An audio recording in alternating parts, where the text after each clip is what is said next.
Il y a 2000 ans, des bergers gardaient paisiblement leurs troupeaux. Et l'Évangile dit, il y avait dans cette contrée des bergers qui passaient dans les champs les veilles de la nuit à garder leurs moutons. Alors que se passe-t-il 2000 ans plus tard, en mémoire de lui, au souvenir de la naissance d'un enfant né dans une mangeoire d'animaux, dans une bourgade d'Israël, à l'époque ignorée du monde entier et maintenant connue du monde entier. Malheureusement, il y a la haine, il y a la guerre, il y a les dissensions dans cette ville d'Israël.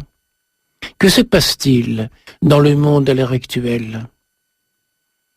2000 ans après le témoignage de ces pauvres bergers, dans toutes les grandes métropoles de la planète, la cohue dans les grands magasins, à New York, à Paris, à Tokyo, à Rio de Janeiro, à Moscou même, des milliards de personnes rangent leur quotidien pour décorer leur maison.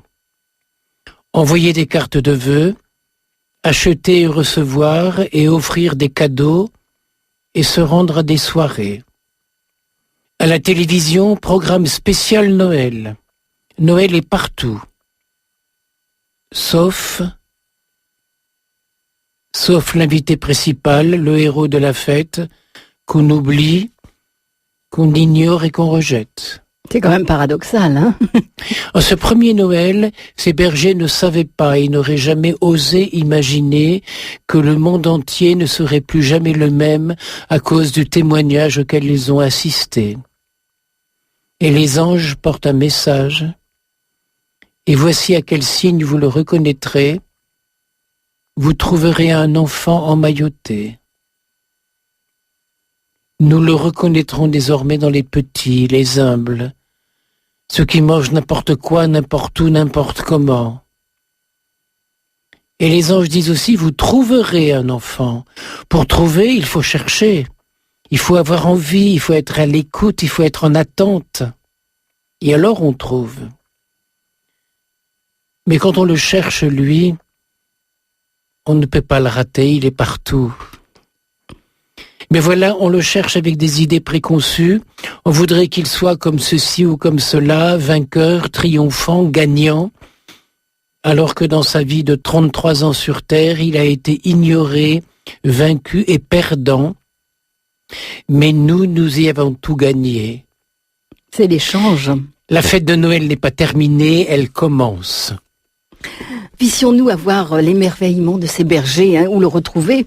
Alors, j'invite nos auditeurs à nous rejoindre aussi avec, avec leurs émerveillements. Oui, des souhaits, des rêves. Et des souhaits, des rêves, pour cette année. Des envies, quelque chose, parce que ces envies qui sont inscrites dans nos cœurs, et que le Seigneur souhaite de les exprimer, ces désirs, et demander au Seigneur, de venir, de réajuster selon son plan et réaliser ses souhaits. Auriez-vous un mot, Père André-Marie, pour terminer et commencer cette nouvelle année ? Oui, parce que quand ça se termine, ça commence de l'autre côté. Bien sûr.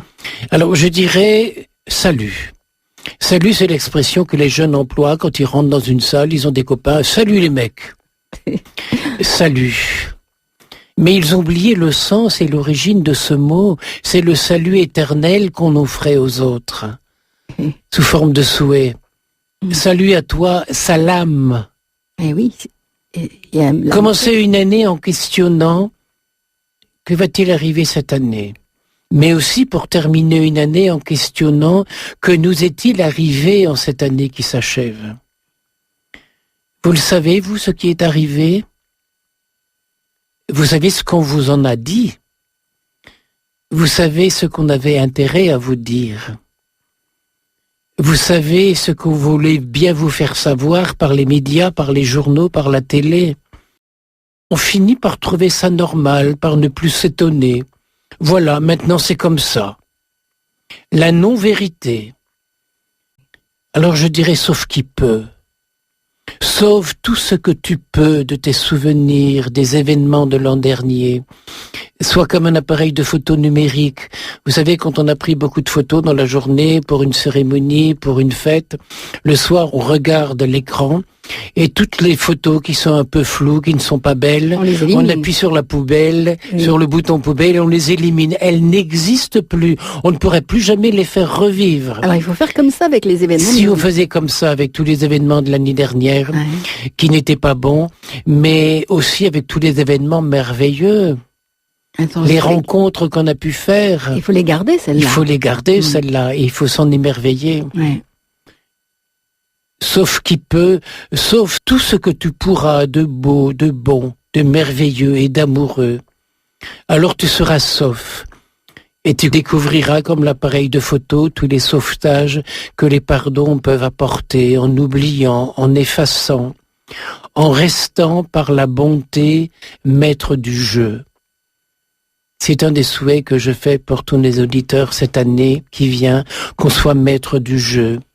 Non pas indisponible, mais toujours disponible au bonheur qui arrive, au bonheur qu'on va partager, aux bienfaits qu'on va distribuer. Et si l'on voulait jouer sur les mots, sur le mot salut, on pourrait dire que le salut, ça vient du Sauveur. Oui, Seigneur, viens tout au long de cette année nous sauver, nous protéger, nous ressusciter. Et du mot salut vient aussi le mot salutation. Et on ne peut pas ne pas penser à la salutation angélique.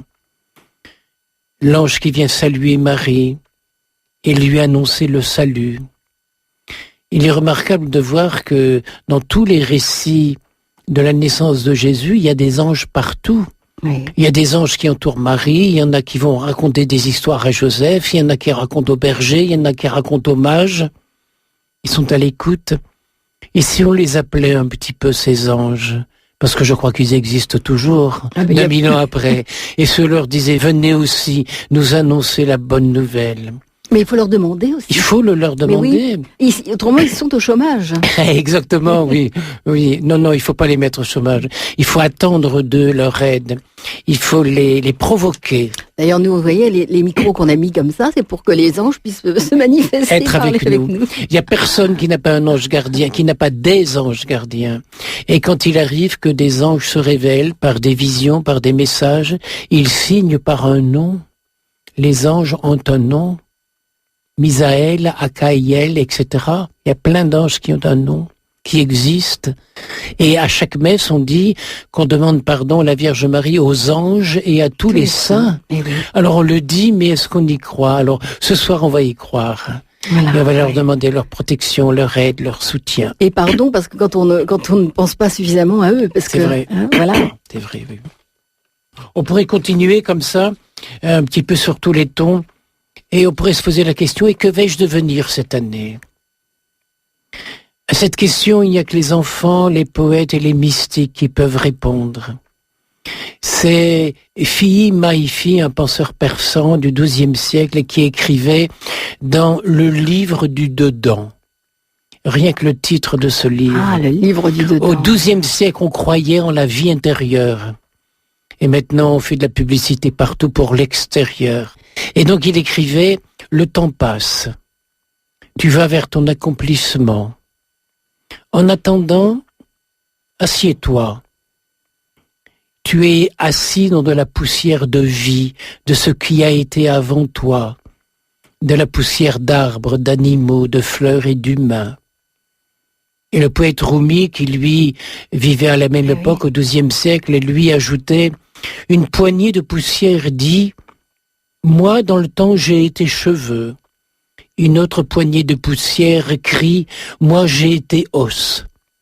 Une autre poignée dit, j'étais vieux. Et une autre, j'étais jeune. Jusqu'à ce qu'une autre poignée de poussière te dira, arrête-toi là. J'étais quelqu'un qui fut lui-même fils de quelqu'un, et tu restes là ébahi, quand soudain l'amour arrive qui te dit, approche-toi, c'est moi, le vivant éternel. Je suis le grand amour qui t'attend. Alors, Père André-Marie, Y a-t-il un passage d'évangile qui correspond à une année qui commence ? Je me souviens, dans notre enfance, il y avait, à la fin de chaque messe, ce qu'on appelait le dernier évangile, et c'était le début de l'évangile de Saint Jean. Au commencement était le Verbe. Et cet évangile, on le récitait à la fin de chaque messe. Au commencement était le Verbe. Et le Verbe était avec Dieu. Et le Verbe était Dieu. Il était au commencement avec Dieu, tout fut par lui, et sans lui rien ne fut. Tout ce qui fut en lui était la vie, et la vie était la lumière des hommes. Et la lumière luit dans les ténèbres. Mais les ténèbres ne l'ont pas retenu. Ah, que c'est beau. Les ténèbres ne peuvent pas retenir la lumière. La bêtise ne peut pas retenir la bonté. La méchanceté ne peut pas retenir les pardons. Ça passe tout seul. On ne peut pas l'empêcher. Et je pense aussi, tout ce qui fut en lui était la vie. Mais tout enfant qui vient au monde, il est déjà de Dieu. Et on se permettrait parfois, nous les prêtres, de juger, lui a droit au baptême, lui n'y a pas le droit, mais il est déjà une partie de Dieu, il est déjà du divin vivant dans l'humain. À Noël, tous les enfants ont droit au divin. Et je voudrais tellement supplier mes frères prêtres qui quelquefois croient à bon escient d'être dans la rigueur, d'être d'abord et avant tout dans la bonté, dans la miséricorde, dans la tendresse et dans la foi, en ce divin qui s'incarne de toutes les façons possibles. Cela devrait nous inviter en cette nuit à découvrir dans le pardon tous les éblouissements à côté desquels, sans le vouloir, on est passé l'année dernière. Inconsciemment. En nous, il était la lumière, mais nos ténèbres ne l'ont pas retenu. Il n'y a rien dans l'humain qui peut empêcher le divin de passer. L'année dernière, on avait pris comme thème pour la fête de Noël, Noël ou la porosité de Dieu. Oui, je me souviens. C'est Dieu qui se fait poreux à l'humain et tout peut passer. Son amour.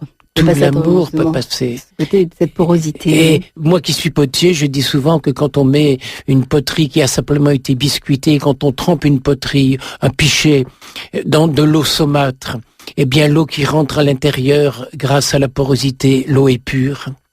Et quand on met de l'eau saumâtre, de l'eau polluée dans un pichet, l'eau qui s'écoule à l'extérieur, grâce à la porosité, c'est de l'eau pure. La poterie retient le mal. Et c'est le bon qui passe. Quand on est potier, on a justement des références. C'est ma vie. Oui. C'est ma vie. Et je pense souvent à ces 300 000 pots que j'ai tournés dans ma vie. 300 000 ? Sans doute bien plus que ça. Je n'ai pas compté les pots, mais j'ai compté les tonnes de terre. Eh bien, à chaque fois qu'un pot a été tourné, si on peut rentrer dans ma maison, c'est qu'il a été vendu, sinon on n'entrerait pas dans la maison. Eh bien, à chaque fois, il y a un enfant qui a vécu. Eh oui. Quand je dis un enfant, le bénéfice qu'il y a sur une poterie, c'est 15 ou 20 journées de nourriture. Comme on est riche, comme on peut pour les autres, comme on peut par notre porosité au divin, à la bonté, à la miséricorde, sauver le monde. Eh oui. Quel bonheur pour moi. Je devrais aussi nous inviter à nous ouvrir tout grand à toutes les occasions d'aimer que nous pourrons, que nous devons provoquer durant cette année qui vient. Il faut provoquer l'amour. Et dans le mot provocation, il y a le mot vocation, c'est un appel. Et une provocation, c'est pas casser quelque chose, au contraire, c'est construire quelque chose. C'est appeler, c'est faire un appel d'air. Oui, et un appel un petit peu pressant. Voilà. Oui, il est venu chez les siens, mais les siens ne l'ont pas reçu. Pourtant, il était le Verbe de Dieu. Alors on va essayer d'accueillir ce Verbe de Dieu ce soir. Quand je pense que des mots peuvent éveiller une réaction, Jésus qui vient à Noël pour être le Verbe de Dieu, le Verbe, dans la phrase, c'est le mot essentiel, c'est le mot principal. Si on pouvait, au cours de cette année qui vient, choisir nos mots, les habiller de tendresse, de bonté. Je pense à ce passage de saint Paul, ayez un cœur habillé de tendresse, de bonté, de douceur et d'humilité. Et laisser passer à travers, vraiment qu'on soit l'écrin du verbe. Exact, la porosité. La porosité, oui. La porosité du verbe qui s'incarne, qui veut s'incarner constamment. Hein. Alors, peut-on définir, Père André Marie, la venue à Noël par l'expression évangélique « et le Verbe s'est fait chair ». Alors je vais traduire « et le Verbe s'est fait frère ». C'est un livre qui vient de paraître tout récemment, qui parle de Christian de Sergé, prieur de Tibérine, et qui a pris ce titre-là, « et le Verbe s'est fait frère ». Eh oui. Et le frère qu'on n'a pas reçu et qu'on a assassiné, mais ça reste un frère. Et il est un frère pour l'éternité maintenant. Il est consacré dans son rôle de frère. Ça dépasse tout. Le Verbe, la parole, prend forme humaine à Noël. Dieu se fait homme. Depuis, chaque homme est mon frère, parce qu'il porte en lui la même relation au même Père. Depuis, l'étranger est mon frère. Mais pourquoi étranger? Parce que quelqu'un venu d'ailleurs vient chez toi, alors tu l'appelles étranger? Mais toi, quand tu vas chez lui, c'est toi l'étranger. Alors annulons tout ça, restons avec le mot frère. Depuis, mon ennemi est mon frère. Qu'est-ce qui colle sur l'autre le mot ennemi? Sans doute que lui colle sur moi le même mot. Alors annulons. Annulons tout ça. Mais étranger ou ennemi, c'est une relation que tu t'inventes par rapport à toi. N'es-tu pas, toi, un étranger par rapport à lui, un ennemi par rapport à lui? Et quand on demande à Dieu, Seigneur, permets-moi de pardonner à mes ennemis, mais il ne peut pas écouter cette prière-là, parce que pour lui, Dieu, il n'y a pas d'ennemi. C'est toi qui as estimé que celui-là est ton ennemi et tu demandes à Dieu de rentrer dans tes petites combines. C'est pas joli tout ça. Alors annulons et puis disons-nous que pour cette année qui vient, il y aura des pardons qui vont couler, qui vont déborder de notre cœur. Quand le Verbe se fait chair, quand le divin se fait homme, il n'y a plus de place pour lui à l'hôtellerie. C'est marqué mot à mot dans l'Évangile. Croyez-vous qu'il y aurait de la place pour lui aujourd'hui dans le monde? Saint Benoît demande à ses moines dans la règle que qui que ce soit qui se présente à la porte du monastère, à quelque heure que ce soit accueilli comme le Seigneur lui-même. Et quand je relis cette phrase de la règle de Saint Benoît, je me réjouis beaucoup d'être moine bénédictin parce que moi je suis obligé d'accueillir à la porte de ma maison tous ceux que les autres ne veulent pas accueillir. C'est la règle. C'est la règle. C'est le règlement pour moi. Et dans ce cas-là, il ne ment pas à la règle. Et je dis respectueusement et avec beaucoup d'humour à mes frères prêtres, vous voulez pas les accueillir, vous? Mais laissez-moi toutes vos racailles. Moi, je vais les accueillir avec beaucoup d'amour. Ce soir, à la maison, c'est le réveillon de Noël. Il y a Bulgare, il y a Roumain, il y a Malgache, il y a Polonais, il y a toutes les races qui sont là. L'universalité. Et un ami, Pierrot, qui était restaurateur, est venu faire un petit repas pour faire la fête. Et moi, je suis à Paris, à Radio Notre-Dame, et on fait la fête chez moi. C'est pas beau, ça. Oui, il y a plus d'ennemis, il y a plus que des frères. J'ai le devoir, moi qui suis moine, d'accueillir tous ceux qui viennent sans choisir une étiquette, simplement en les accueillant. Et à quelque heure que ce soit, dit Saint Benoît. On n'est pas des fonctionnaires, ça m'amuse toujours quand je vois marqué permanence de telle heure à telle heure. C'est un peu drôle. Ça me fait penser à cet employé du bureau des étrangers à la préfecture d'Amiens, où j'allais pour essayer de régler la solution d'étrangers qui sont chez moi. On attendait depuis 4h30 et c'était notre tour. J'ai vu cet employé qui a fermé le guichet à 12:10. Alors je me suis avancé, j'ai essayé d'insister. Elle est en train de se faire les ongles, ma petite dame. Ben oui, elle se faisait les ongles. Et je me suis permis poliment de demander « Mais madame, il n'est pas encore midi ?» Et la réponse « De toute façon, on ne peut pas régler un dossier en 10 minutes. » Eh bien voilà, on avait affaire à un bon fonctionnaire qui trouve une bonne raison, pleine de bon sens, pour mal faire son travail. Cela s'appelle France, terre d'accueil. Est-ce qu'on pourrait appeler notre église une terre d'accueil? En certains lieux, oui. Et je m'en réjouis, c'est merveilleux. En d'autres lieux, non. Et j'en suis très malheureux.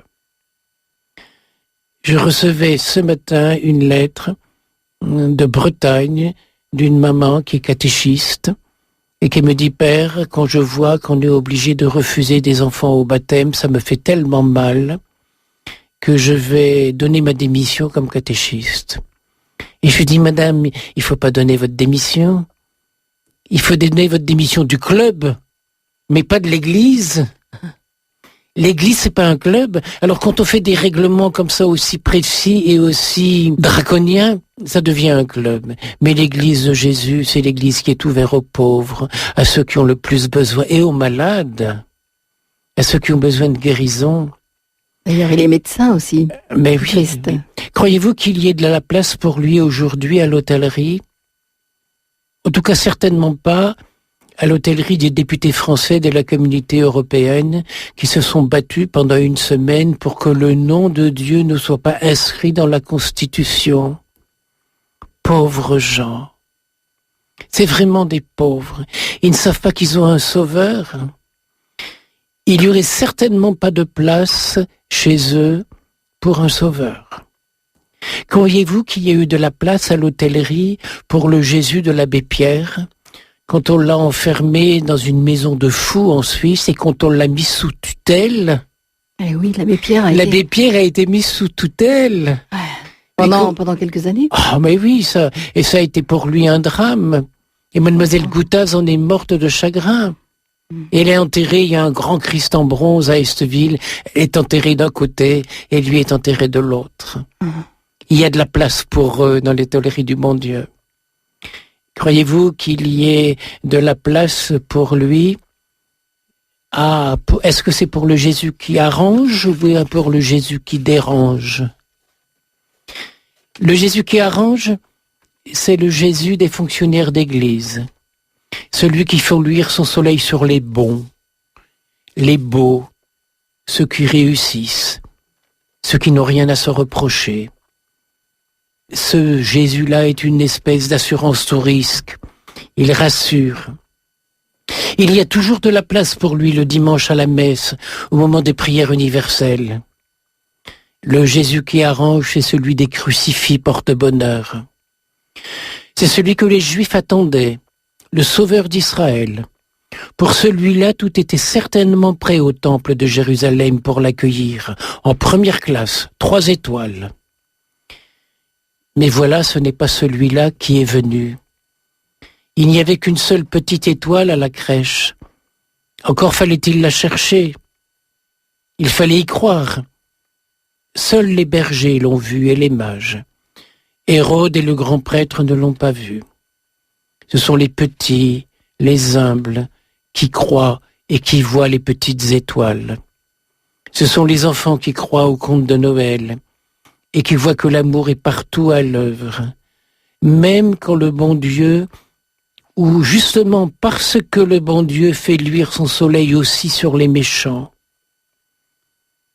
Les méchants aux yeux des grands, des bons, de ceux qui réussissent, des diplômés avec des mentions très bien. Les méchants, ce sont les ratés, les sans-papiers, les va-nu-pieds, les tordus, les malfagotés. Cela dérange. Ils sont tous les dimanches à la messe, mais à la porte, à tendre la main. Essayez un peu en rentrant dans l'église, vous, prêtres, et je parle d'expérience, de leur donner en rentrant dans l'église, de leur tendre un billet. Même le plus petit, celui de 5 €, en leur serrant la main tendrement. Et vous verrez, excusez-moi du mot que je vais employer, vous verrez la gueule des bien-pensants qui rentrent dans l'église pour prier. Il y en a même, et je parle d'expérience, qui au moment de la communion changeront de côté pour aller recevoir le corps de Christ en faisant la génuflexion du côté d'un bon prêtre qui ne donne pas son argent à ces gens-là. Ça coûte cher parfois, vous savez, dans l'Église, d'être un prêtre bon. Il n'y a toujours pas de place à l'hôtellerie pour ces gens-là. Michael Lonsdal écrit « Dieu, le Jésus de Noël, celui de la crèche, ce Dieu-là aura beaucoup à pardonner à l'Église. Il faut prier pour elle. C'est une petite fille fragile. Elle a été prise en otage par trop de gens qui ont voulu imposer des lois à leur Église à eux et non à celle de Dieu. Mais à tout cela, et je comprends bien ce que dit si admirablement Michael, à tout cela, j'essaierai d'ajouter que l'Église, le mot Église dont vous vous gargarisez, mais ça n'existe pas, c'est une abstraction, c'est une vue de l'esprit avec un tout petit E. Je me souviens d'avoir fait au monastère, au cours de philosophie, une dissertation sur l'universel et les universaux, en disant que mon stylo qui écrivait ce genre d'élucubration mentale, mon stylo existait. La feuille de papier existait elle aussi. Mais l'abstraction que racontait mon stylo sur du papier n'était qu'une utopie inexistence. Et je me souviens qu'un jour, où j'avais 19 ans, je suis allé voir le vieux père abbé et je lui dis « Père, mais je ne comprends pas bien tout ce qu'on désire me faire apprendre, tous ces cours de philosophie. C'est très difficile pour moi. » Et le père abbé m'a répondu « Mon enfant, allez me chercher votre cours de philosophie. » Alors je vais dans ma cellule et je reviens chez le père abbé. À l'époque, on se mettait à genoux devant le père abbé et je lui présente mes cours de philosophie. Et il commence par dire « Mon petit, il y a une faute d'orthographe à ce mot, corrigez-la. » Et donc corriger la faute. Et il lit, il dit « Mon enfant, pour moi c'est très clair. » Mais il dit « Mon père, je comprends pas, moi. » Ah, il dit « Moi je comprends. Parce que j'ai vu le père Untel l'autre jour, c'est votre professeur de philosophie, vous étiez son seul élève, et il m'a dit qu'il était fatigué. » Alors je lui dis « Père, vous êtes fatigué de quoi? Votre élève de philosophie vous fatigue ?» Il a répondu « Mon père, si vous saviez ce que c'est fatigant pour moi de m'abaisser à sa hauteur. » Et le père abbé a pris mon cours de philosophie, il l'a rangé dans son tiroir, et on n'en a plus parlé.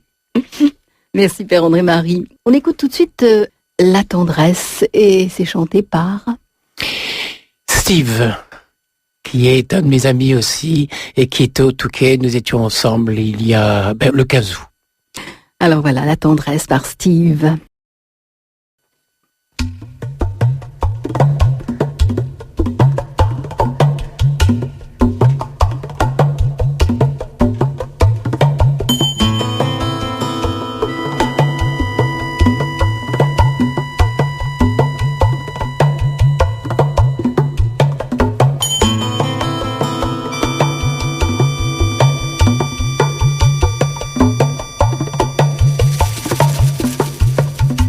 On peut vivre sans richesse, presque sans le sou. Des seigneurs et des princesses, il y en a plus beaucoup. Mais vivre sans tendresse, on ne le pourrait pas. Non, non, non, non, on ne le pourrait pas. On peut vivre sans la gloire qui ne prouve rien. Être inconnu dans l'histoire et s'en trouver bien. Mais vivre sans tendresse, il n'en est pas question. Non, non, non, non, il n'en est pas question. Quelle douce faiblesse, quel joli sentiment, ce besoin de tendresse qui nous vient en naissant. Vraiment, vraiment, vraiment. Le travail est nécessaire, mais s'il faut rester des semaines sans rien faire, eh bien on s'y fait.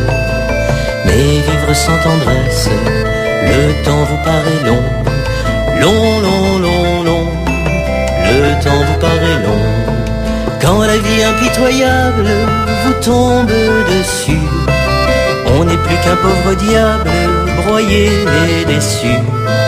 Alors sans la tendresse d'un cœur qui nous soutient, non, non, non, non, on n'irait pas plus loin. Un enfant nous embrasse parce qu'on le rend heureux. Tous nos chagrins s'effacent, on a les larmes aux yeux. Mon Dieu, mon Dieu, mon Dieu. Dans votre immense sagesse, immense ferveur, faites donc pleuvoir sans cesse au fond de nos cœurs des torrents de tendresse pour que règne l'amour, jusqu'à la fin des jours.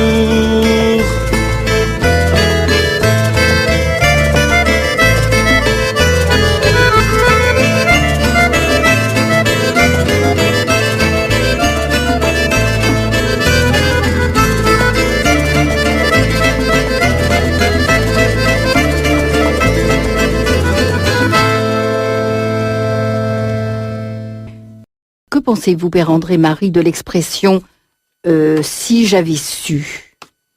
Si j'avais su. À cette question, je répondrai avec l'âge, maintenant je sais. Je sais ce que j'ai vu, ce que j'ai écouté, rencontré, espéré et regretté aussi. Je sais de cette sagesse d'automne qui sait que l'été n'est plus, mais que le printemps succède à l'hiver approchant. Je sais que la sagesse d'octobre est davantage faite d'échecs, dont j'ai fait des leçons, que de réussites dont je faisais gloire. Je sais que cette sagesse-là est faite d'humiliation, des leçons de la vie, qui ne sont jamais apprises par cœur, mais qui vous arrivent à contre-cœur. Je sais que ce ne sont pas le nombre des années qui sont respectables quand on prend de l'âge, mais ce mélange de faiblesse et de force, d'hésitation et d'assurance, de fragilité et de vigueur morale. Je sais que le malheur ou le bonheur change le masque, mais pas le visage. On peut changer le ton de la voix, mais pas la douceur des paroles.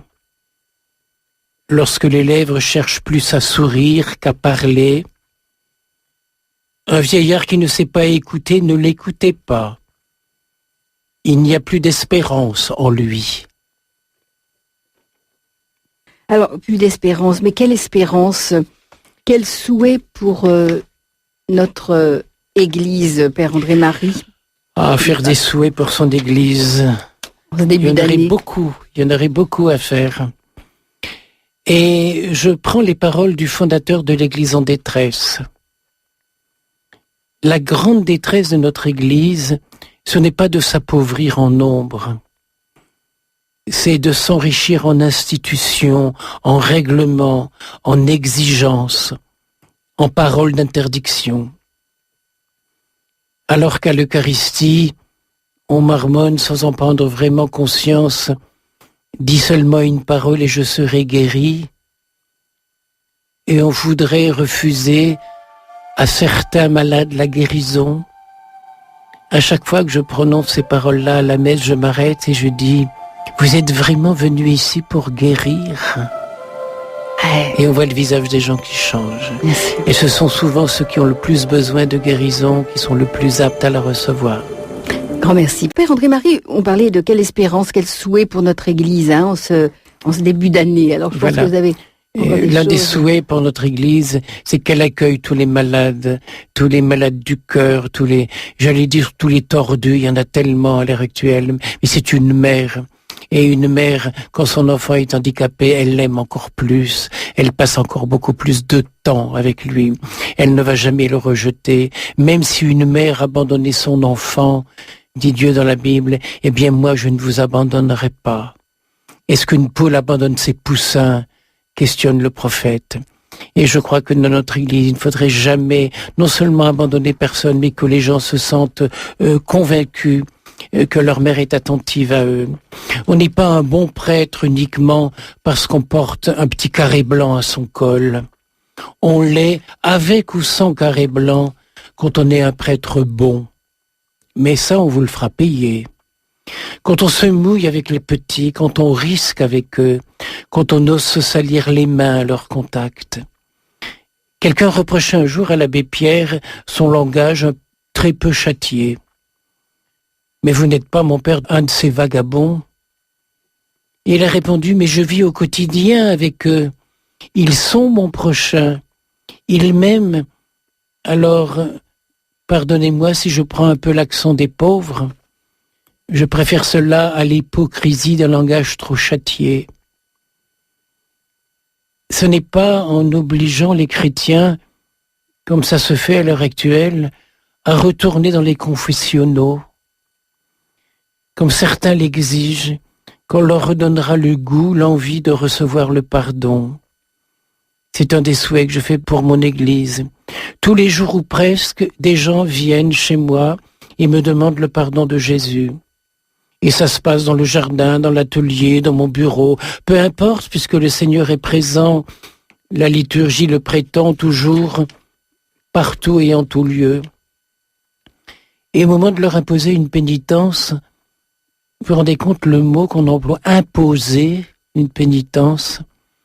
Non, moi je leur propose un moment de dialogue, de réconciliation avec l'amour. Et je leur prends la main. Et la main dans la main, comme pour profiter moi aussi pécheur du pardon que le Seigneur leur a accordé, nous prions ensemble. Être pardonnés ensemble, être réconciliés ensemble, être amoureux ensemble. Je pense que cette attitude pourrait pour certains être préférable au placard à péché du confessionnal. Comme c'est beau quand on va à Lourdes de voir cet alignement de prêtres le long du mur, le long du gave, qui ont devant eux des gens qui viennent demander pardon, et on voit la main de ce prêtre se lever pour faire des grands signes de croix chacun à leur tour, comme pour chasser le mal. Et on voit les gens qui sont là, les uns debout, les autres à genoux, les autres penchés à droite ou penchés à gauche, mais c'est tous pour recevoir le même pardon. C'est beau ce pardon-là. Et ça peut se faire pour que notre Église soit plus attirante, soit plus expiante, soit plus libérante. Bien sûr, si quelqu'un me demande le confessionnal, il l'aura, mais l'église du village est fermée, il va falloir que je trouve la clé. Mais j'ai une belle histoire à raconter qui va vous faire rire. J'avais un oncle prêtre qui est décédé maintenant et qui pendant 50 ans a été à l'école Gerson, dans le 16e, à Paris. Pendant 16 ans, il était prêtre Or, il était né au village, un village de Flandre à Huinzel, et dans son enfance, tout le monde parlait le flamand. Alors lui, professeur à Paris, quand il était en vacances, il était toujours avec des petits flamands. Et un jour, une vieille vient le voir et lui dit « Monsieur le curé, mon homme, il voudrait aller à la confesse, mais il ne sait plus comment il faut faire. » Alors il répond « Écoutez, madame, qu'il vienne donc et je lui poserai des questions en flamand, puisqu'il ne sait pas le français. » Et le vieux arrive dans l'église, et d'abord il voulait rentrer au confessionnal au milieu. Alors il lui a dit non, ça c'est la place du prêtre, vous rentrez sur le côté. Ça se souvenait vraiment plus de... Et puis il lui pose des questions en flamand, et en flamand on tutoie toujours. Alors est-ce que tu n'as pas menti? Est-ce que tu n'as pas volé? Est-ce que tu n'as pas dit des choses méchantes en 40 ans? Et il était bien obligé de répondre, ben oui, oui, à chaque fois. Et quand on aborde un domaine beaucoup plus difficile à aborder, en flamand, on dit « Ayez ni vul manie, chadon, est-ce que t'as pas eu des sales petites manières ?» Il y a le Dieu qui lui répond « Ben et toi ?»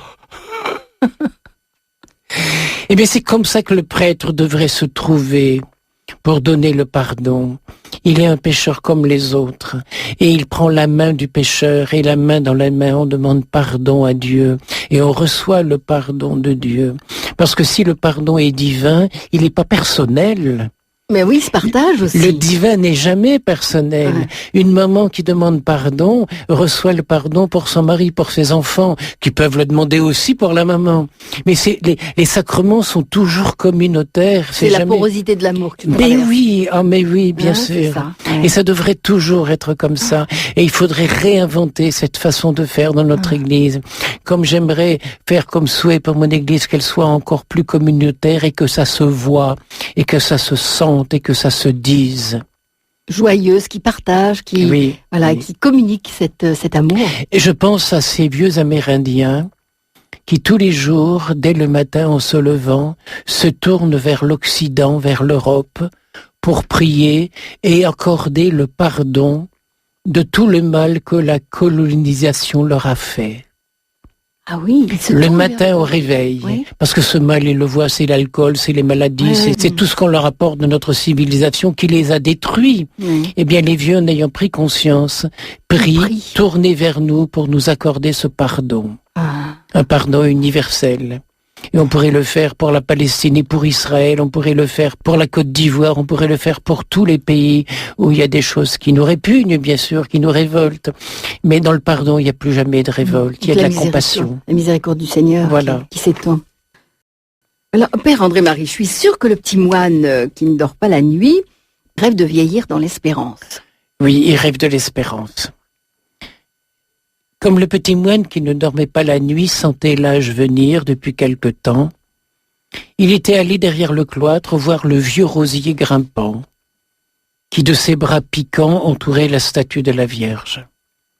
Il avait constaté que le vieux rosier donnait quand même de fraîches jeunes roses. Elles embaumaient de toute leur jeunesse, avant que de s'épétaler en laissant la place à un autre bouton qui à son tour embaumerait.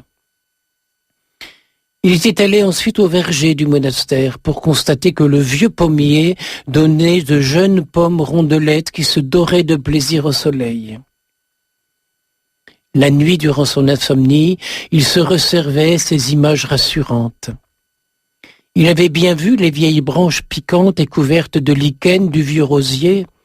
Il avait bien constaté le tronc noueux couvert de mousse du vieux pommier. Il remarquait aussi quotidiennement dans le cloître les pas hésitants du vieux frère Alphonse, dont les genoux cagneux ne permettaient plus les génuflexions ni les inclinations profondes de la liturgie. Pourtant, lorsque ce vieux frère relevait ou baissait le capuchon de son habit de moine, c'était bien un visage souriant, presque poupin, qui s'inclinait, saluant respectueusement la statue de Saint-Benoît. Devant celle de la Vierge à l'Enfant, il semblait même que ses rides disparaissaient dans un Salut Marie pleine de grâce. Les fraîches fleurs du vieux rosier, les pommes rondelettes du vieux pommier, les sourires d'enfant du vieux frère Alphonse, cela le rassura. Après tout, les cellules de son corps qui lui donnaient des signes d'alanguissement, chacune de ces cellules fatiguées, usées d'un travail discret mais incessant, s'estompaient et disparaissaient, les unes après les autres, pour être remplacées au même endroit par une jeunette, toute neuve, qui silencieusement occupait la place qui lui était réservée dans la magnifique architecture d'un corps d'homme. Chacune de ces cellules à sa place, silencieusement, offrait à son corps équilibre, harmonie et volupté. Chacune à sa place, jeune dans un corps usé, était fidèle au doux murmure de la vie. Chacune à sa place, niant les besoins insatisfaits du « ce n'est plus comme avant » pour s'abandonner au ravissement de l'éternelle jeunesse de l'aujourd'hui. Il finissait par se réjouir de ses insomnies, qui lui permettaient une mise au point réaliste, sans nostalgie, sans émotion. Et il imaginait les autres moines qui, eux, dormaient, ronflant, absents à la vie, alors que lui prenaient de l'avance, jouaient les prolongations, comme l'échappée du coureur cycliste qui ne croit pas en la fin de la course lorsqu'elle se termine, Parce qu'au travers de la route, une grande banderole proclame « Arrivée ». Chacune des cellules neuves que la vie accordait à son corps devait l'inviter à passer des ténèbres à la clarté, quand bien même cette clarté parfois s'atténuait. Toute chose a son contraire, son double ou son complément. Le contraire de la vie n'est pas la mort. Le contraire de la vie est la peur qui ratatine et enride l'espérance. Le contraire de la vie, c'est quand l'espérance s'use. Alors avec ce petit moine, on va souhaiter qu'au cours de cette année, on n'use pas l'espérance, mais qu'on la fasse renaître à chaque instant, à chaque mouvement, à chaque seconde, à chaque minute. Attendre que la vie s'émerveille en nous. Vous avez donné ce petit conte du petit moine qui ne dort pas la nuit, mais je crois que vous avez aussi à nous lire une lettre de Jésus. Voilà, c'est Marie-Pierre, une amie qui vient souvent nous aider à la demeure et qui est catéchiste à Amiens, et qui l'autre jour nous a amené cette lettre qu'elle a lue aux enfants du catéchisme. Et cette lettre, je la trouve merveilleuse. Comme vous le savez tous, dit Jésus, la date de mon anniversaire approche. Tous les ans, il y a une grande fête en mon honneur, et je pense que cette année encore, cette célébration aura lieu. Pendant cette période, tout le monde fait du shopping, achète des cadeaux. Il y a plein de publicités à la radio et dans les journaux, et tout cela augmente au fur et à mesure que mon anniversaire se rapproche. Il y a partout des illuminations en mon honneur, et cela me donne beaucoup de plaisir. C'est vraiment bien de savoir qu'au moins une fois par an, certaines personnes pensent à moi. Pourtant, je remarque que si au début les gens paraissaient comprendre et semblaient reconnaissants de tout ce que j'ai fait pour eux, plus le temps passe, et moins ils semblent se rappeler la raison de cette célébration. Les familles et les amis se rassemblent pour s'amuser, mais ils ne connaissent pas toujours le sens de cette fête. Je me souviens, écrit Jésus, que l'année dernière, il y avait un grand banquet en mon honneur. La table de la salle à manger était remplie de mets délicieux, de gâteaux, de fruits et de chocolat. La décoration était superbe. Il y avait beaucoup de magnifiques cadeaux emballés de manière tout à fait spéciale. Mais vous savez quoi ? Eh bien, moi, je n'étais même pas invité. J'étais en théorie l'invité d'honneur, mais personne ne s'est souvenu de moi et ils ne m'ont pas envoyé d'invitation. La fête était en mon honneur, mais quand ce grand jour est arrivé, on m'a laissé dehors et on m'a fermé la porte au nez. Et pourtant, moi, j'aurais voulu être avec eux et partager leur table. À regarder toutes les lumières, des lampadaires et les sapins de Noël, je croyais que c'était pour moi. En réalité, je n'étais pas surpris de cela, car depuis quelques années, toutes les portes se referment devant moi. Comme je n'étais pas invité, j'ai décidé quand même de me joindre à la fête, sans faire de bruit, sans me faire remarquer. Je me suis mis dans un coin et j'ai observé. Tout le monde buvait. Certains même étaient ivres. Ils faisaient des farces, riaient à propos de tout. Ils passaient un bon moment. Pour couronner le tout, un gros bonhomme à la barbe blanche est arrivé, vêtu d'une longue robe rouge, et il criait sans arrêt. Il s'est assis sur un sofa et tous les enfants ont couru autour de lui, criant « Père Noël, Père Noël !» comme si la fête était en son honneur. À minuit, tout le monde a commencé à s'embrasser. J'ai ouvert mes bras et j'ai attendu que quelqu'un vienne me serrer dans les siens. Et vous savez quoi ? Eh bien, personne n'est venu à moi. Soudain, ils se sont mis à échanger des cadeaux. Ils les ont ouverts un par un, en grande excitation. Quand tout a été déballé, j'ai regardé pour voir si peut-être un cadeau était resté pour moi. Qu'auriez-vous ressenti si le jour de votre anniversaire, tout le monde s'échangeait des cadeaux et que vous n'en receviez aucun? J'ai enfin compris que je n'étais pas désiré à cette soirée. Et je suis parti silencieusement, tristement. Et voilà que tous les ans cela empire. Les gens se rappellent seulement ce qu'ils ont bu, ce qu'ils ont mangé, les cadeaux qu'ils ont reçus, et de moins en moins on pense à moi.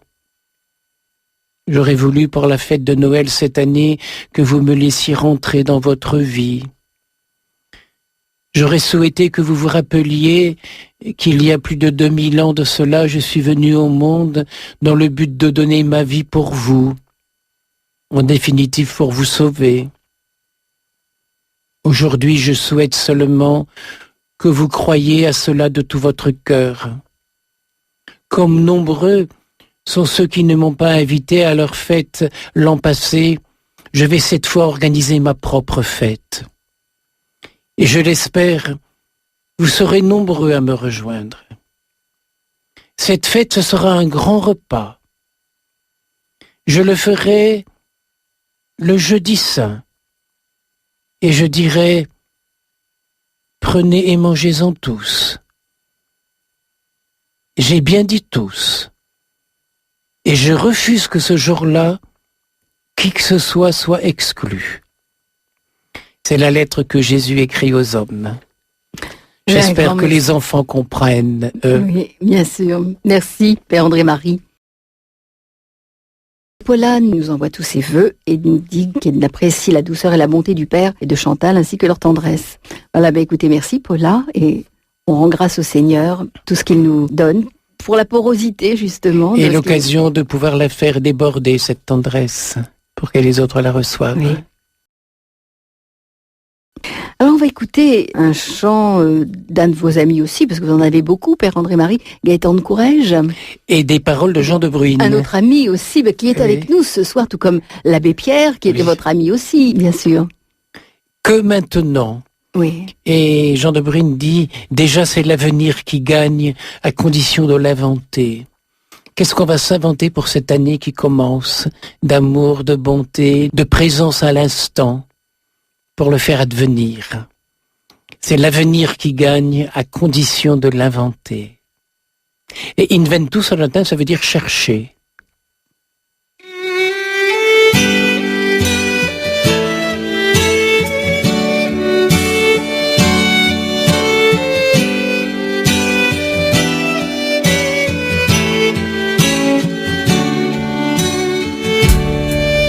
Tu fais danser ta robe verte, mer du Liban aux yeux si bleus. Tu es pour nous la porte ouverte, le monde entier tient dans tes yeux. Sur le front de la montagne, le Liban écrit liberté. Déjà c'est l'avenir qui gagne, à condition de l'inventer. Que maintenant, là où nous sommes, naisse un Liban à hauteur d'homme. Riche pleine aux lèvres gourmandes, toi le jardin aux mille mains. Semant la vie à la demande, ton sourire est déjà demain. Ciel du Liban aux yeux immenses, tu vois si loin, tu vois si haut, que tu nous ouvres la confiance et ce nouvel espoir qu'il faut. Que maintenant, là où nous sommes, naisse un Liban à hauteur d'homme. Liban, ta lampe est toujours sage, l'autre est le nom de l'essentiel. Toi Liban, tu es un message, tu es un peuple de pluriel. Paysan de la pleine terre, de la semaille à pleine main, ton grand silence est sans se taire,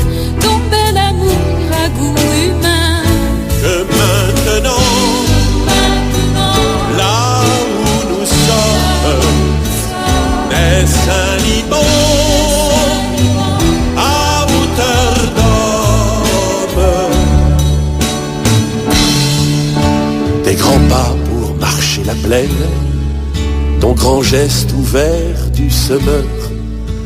Les sacs à grains, la panse pleine, jetés en terre où le grain meurt. Toi la plaine au doux visage, en enfilant ton tablier, tu fais sourire un visage qu'après on ne peut oublier. Que maintenant,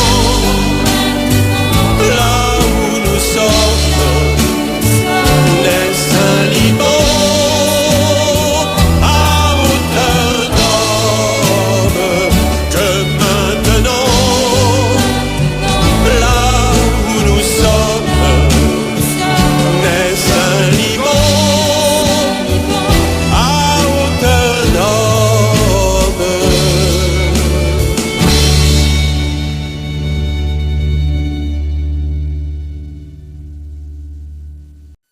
Alors maintenant, Père André-Marie, quand une année s'en va, que peut-on souhaiter? Et quand une année s'en vient, que peut-on regretter? On peut regretter, quand une année s'en va, de ne avoir pas su assez dire souvent merci. Merci à la vie. Merci à l'auteur de la vie, lui qui est amour. Merci à notre petit amour de n'avoir pas souvent été assez grand pour dire merci quand même. On peut regretter de n'avoir pas été sans cesse en sentiment de gratitude, en état de bienveillance. C'est gratuit la gratitude, ça coûte pas cher et c'est tellement réconfortant pour soi et pour les autres. On peut regretter, nous qui appartenons à une église aisée et qui nous vantons d'être adultes, de ne pas savoir toujours témoigner de l'amour. Malheur à nous, dit le fondateur de l'église en détresse, le père Verstraeten, malheur à nous si nous échouons, car nous sommes une petite minorité. La grande majorité est du côté des pauvres et des petits. Celui qui néglige cette majorité fait de l'Église un drame ou bien un club privé. Je pars bientôt rejoindre le Père Pedro à Madagascar et aller dans les prisons, dans tous ces lieux où je suis déjà attendu. Les petites mendiantes de là-bas font savoir, Dadabé va arriver, grand-père va arriver. Et à la demande d'un évêque, on me demande d'aller prêcher les retraites aux prêtres là-bas. Mais qu'est-ce que je vais aller leur dire? Moi, un repu qui mange à ma faim tous les jours. Il y a des prêtres là-bas qui ont faim. Ils ont leur maman au presbytère qui a faim. Quand nous, on célèbre une messe, on a des honoraires à 15 € et là-bas, ils ont 50 centimes d'euros. Qu'est-ce que j'ai à leur dire? On n'a pas le droit de rater ce message. Je me sens heureux, mais mal à l'aise. Et pourtant, je vais répondre à cette demande. J'ai demandé conseil au Père Pedro. Il m'a dit, viens André-Marie, tu as sans doute des choses à leur dire. L'église, ce n'est pas un club. C'est une grande maison pleine d'amour. Voilà ce que nous pourrions regretter en cette fin d'année. De ne pas avoir assez souvent, comme Véronique, essuyé les larmes de Jésus sur les joues des pauvres. C'est Bertha von Stutten, prix Nobel de la paix, qui dit « Après le verbe aimer, aider est le plus beau verbe du monde. » C'est le premier souhait qu'on pourrait faire. On pourrait en faire un autre pour cette année qui vient. Ce serait de ne pas passer à côté des occasions d'aider. Pour cela, il faut oser prendre le temps de regarder. Le passage de l'Évangile qu'on a pris l'habitude d'appeler les béatitudes est très révélateur à ce sujet. Le texte de l'Évangile est dit « Quand Jésus vit toute la foule qui le suivait, il gravit la montagne et il s'assit. » On peut imaginer qu'il était assis en face de cette foule. Quand Jésus vit toute la foule, donc il la regardait. Et qu'est-ce qu'il a vu? Eh bien, le reste du texte des Béatitudes dit ce qu'il a vu. Il a vu des pauvres, il a vu des gens qui pleuraient, il a vu des gens qui avaient faim et soif de la justice, il a vu des gens qui étaient des artisans de paix. Mais pour voir tout cela dans une foule, il faut d'abord la regarder. Et voilà un souhait que je fais pour mon Église et pour chacun d'entre nous, d'oser regarder la réalité qui nous entoure, mais de la regarder avec un regard de miséricorde, la misère qui touche notre cœur.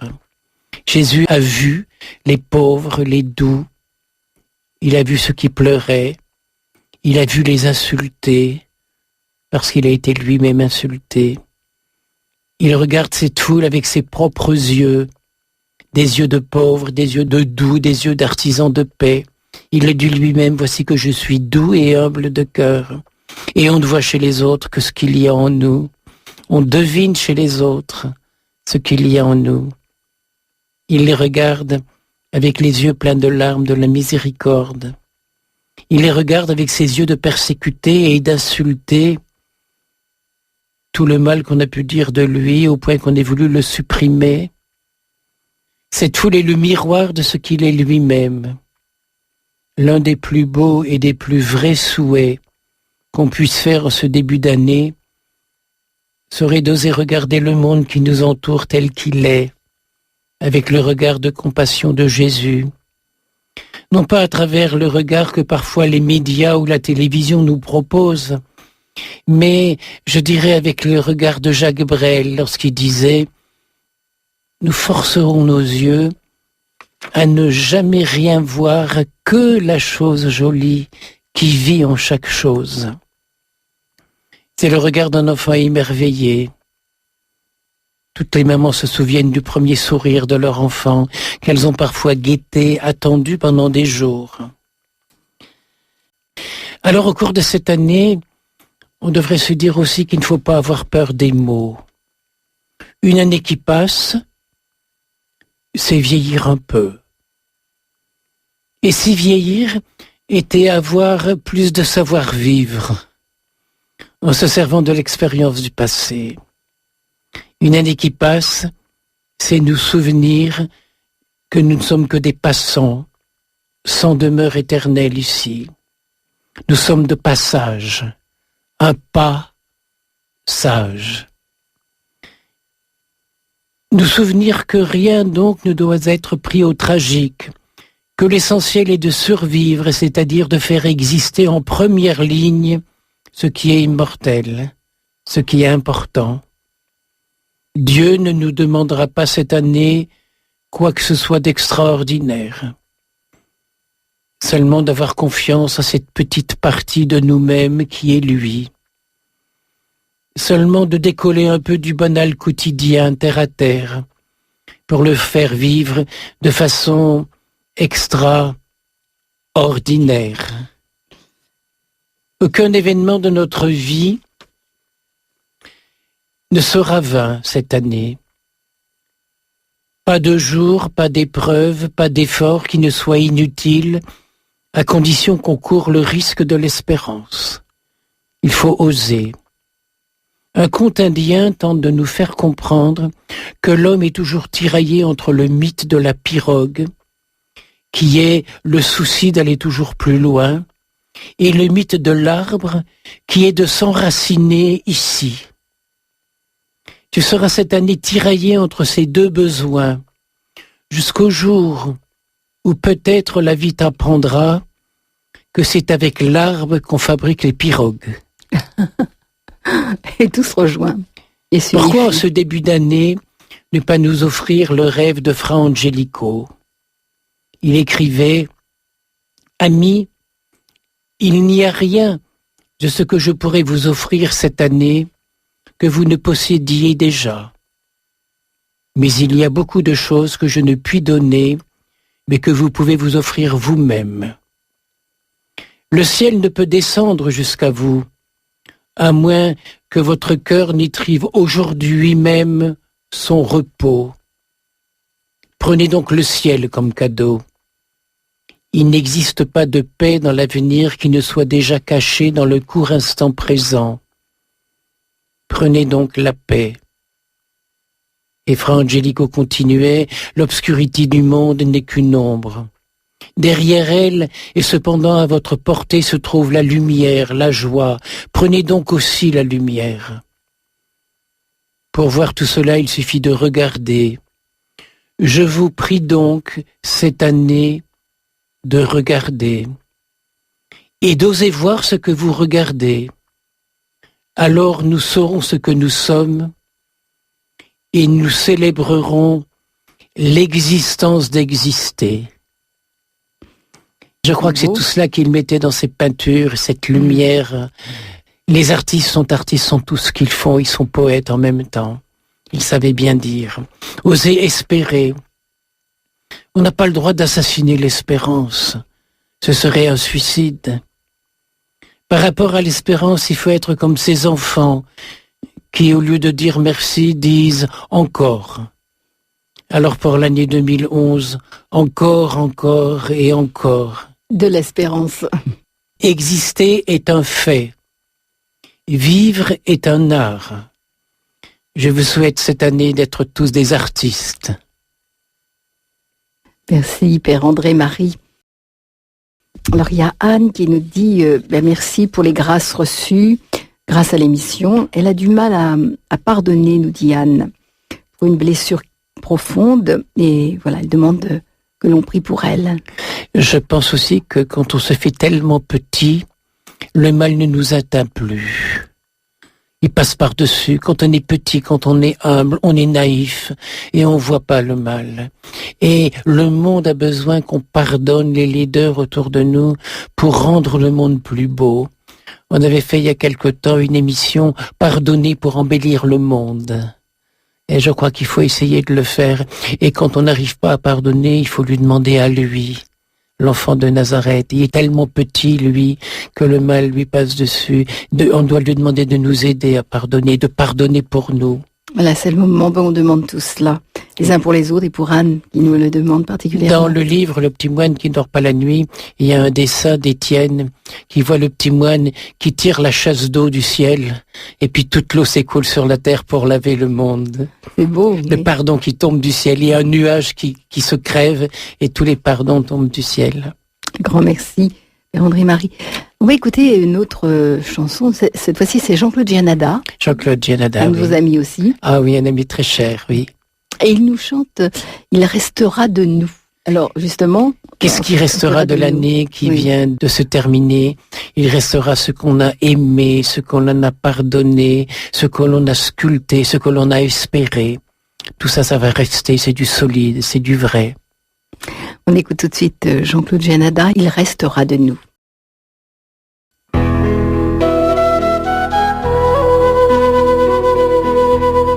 Il restera de nous ce que l'on a semé, et la fleur et le fruit, et ce qui nous rassemble, et cet endroit secret où nous allions ensemble, où la première fois nos doigts se sont croisés. Il restera de nous ce jour illuminé par ses bras grands ouverts à un enfant prodigue, ce verre d'eau offert dans ces jours de fatigue. Il restera de nous ce que l'on a donné. Quand on aime, on a toujours raison. Quand on aime, c'est la plus belle des chansons. Quand on aime, on a toujours raison. Quand on aime, c'est la plus belle des chansons. Il restera de nous ce que l'on a sculpté avec des doigts rageurs sur l'écorce d'un arbre, ou bien si patiemment dans le roc sur le marbre, ce calvaire en granit pour y venir prier. Il restera de nous quelques notes chantées, quelque été sans soleil, des masques ou une armure, des figures imposées, le sens de nos blessures. Il restera de nous ce qu'on a espéré. Quand on aime, on a toujours raison. Quand on aime, c'est la plus belle des chansons. Quand on aime, on a toujours raison. Quand on aime, c'est la plus belle des chansons. Il restera de nous ce que l'on a creusé, cette source au désert, ce puits et sa margelle, ce banc ou ce sentier, ou cette passerelle, là où l'on vient encore toujours se reposer. Il restera de nous ce que l'on a sauvé du déluge et des vents, de l'eau ou de la flamme, du plus profond de soi. Et ce supplément d'âme, il restera de nous ce que l'on a aimé. Quand on aime, on a toujours raison. Quand on aime, c'est la plus belle des chansons. Quand on aime, on a toujours raison. Quand on aime, c'est la plus belle des chansons. Quand on aime, on a toujours raison. Quand on aime, c'est la plus belle des chansons. Quand on aime, on a toujours raison. Quand on aime, c'est la plus belle des chansons.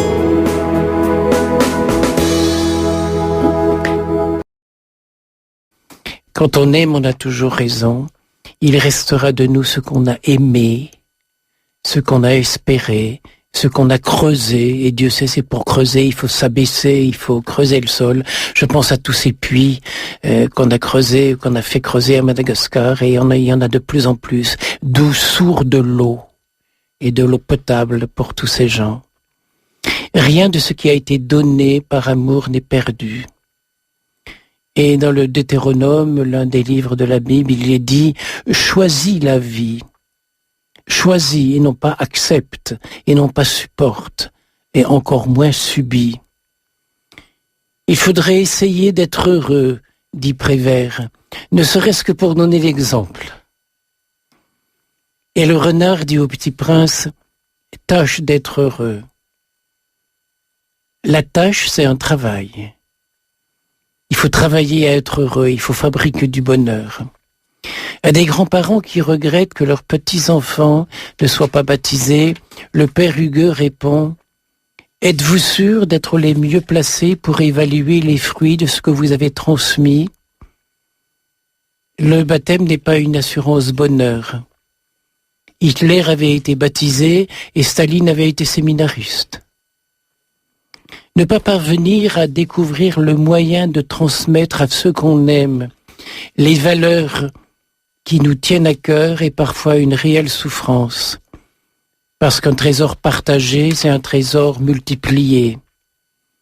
Parce qu'on se sent responsable de ce trésor, de la foi ou des valeurs spirituelles qu'on se doit de transmettre. Parce qu'on ne sait pas, parce qu'on ne voit pas par quoi ces valeurs peuvent bien être remplacées, sinon par des non-valeurs. Mais la réponse, c'est celle de Saint Pierre au Sanhédrin. Nous ne pouvons pas, quant à nous, ne pas publier haut et fort ce que nous avons vu et entendu.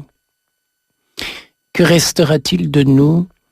C'est pas ce qu'on a dit, mais ce qu'on a été. C'est le rêve de tous les grands-parents, mais aussi de tous les missionnaires, de témoigner de ce qu'ils ont vécu avec émerveillement. Jésus a fait découvrir à ses disciples cet émerveillement, mais en les avertissant. Autre est le semeur, autre le moissonneur. L'essentiel est la manière dont nous vivons ces valeurs. En témoigner, c'est donner envie. C'est Georges Brassens qui disait « Si j'étais sûr que Dieu existe, qu'est-ce que je l'aimerais ?»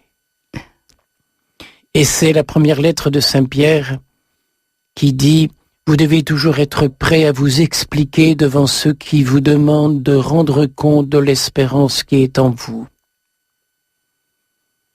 Voilà un âge réussi, témoigner de la vie, témoigner du printemps lorsqu'on est à l'automne. Et c'est ces jeunes qui discutaient entre eux et qui disaient « On comprend pas, mamie, elle est malade et elle est vieille et elle semble toujours heureuse. » Et l'un des jeunes a répondu « Oui, mais mamie, elle croit en Jésus. »« Moi aussi, je voudrais bien y croire, » a répété le petit. Merci Père André-Marie. Alors juste, on va bientôt terminer. Quel souhait peut-on faire et se faire alors en ce début d'année ? D'abord le bonheur. Et je ferai remarquer que le bonheur, eh bien, c'est 60 minutes, c'est une bonne heure. Et une minute, c'est 60 secondes. Alors si on s'offrait toutes les minutes, 1 seconde de bonheur, ça doit être facile. Oui. Eh bien, j'ai calculé que par an, ça fait 525 600 petits bonheurs. Un autre souhait, c'est d'accueillir. Accueillir ce qui vient, de toute façon, on ne peut pas faire autrement, mais l'accueillir en étant de bonne humeur à l'avance. Et puis être soi-même. Et puis être humble. Bien, merci pour ces souhaits, Père André-Marie, pour cette nouvelle année. Belle année à vous et sainte année. Bonne année à tous.